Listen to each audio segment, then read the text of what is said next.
মৰমৰ ছাত্ৰ-ছাত্ৰীসকল, তোমালোকক অনলাইন ক্লাছলৈ তোমালোকক নিমন্ত্ৰণ জনাইছোঁ। মই তোমালোকক গণিতখন লৈছোঁ, গণিতখন শিকাবলৈ।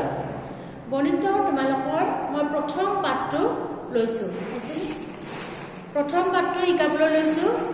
তাত আছে তোমালোকৰ সংখ্যাৰ ধাৰণা।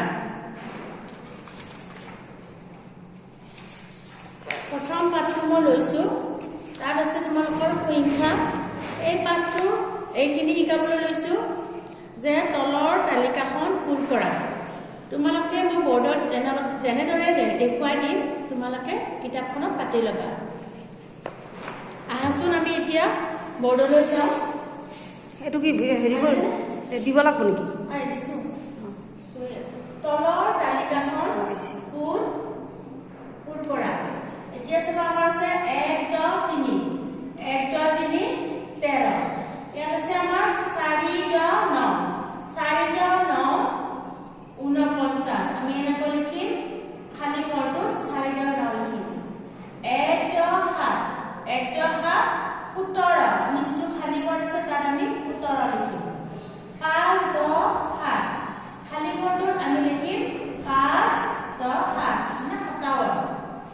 এইখিনি তোমালোকে এনেদৰে কিতাপখনত লিখি ল'বা। ক্লাছ কৰি দিম এইটো নেকি? নালাগে।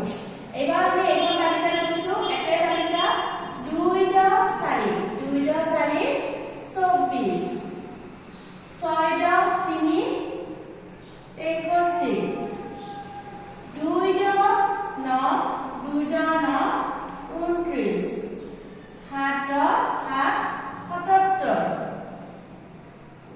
নেক্সট আমি তালিকাখনত গৈছোঁ, পিছৰ তালিকাখনত 3, 10, 1, একে লিখিব লাগিব। 3, 10, 1, 31, 8, 10, 9, 89, 9, 10, 8, 98, 10, 10, 100। তোমালোকে নিশ্চয় বুজি পাইছা। এনেকৈ তোমালোকে কিতাপখনত লিখিবা।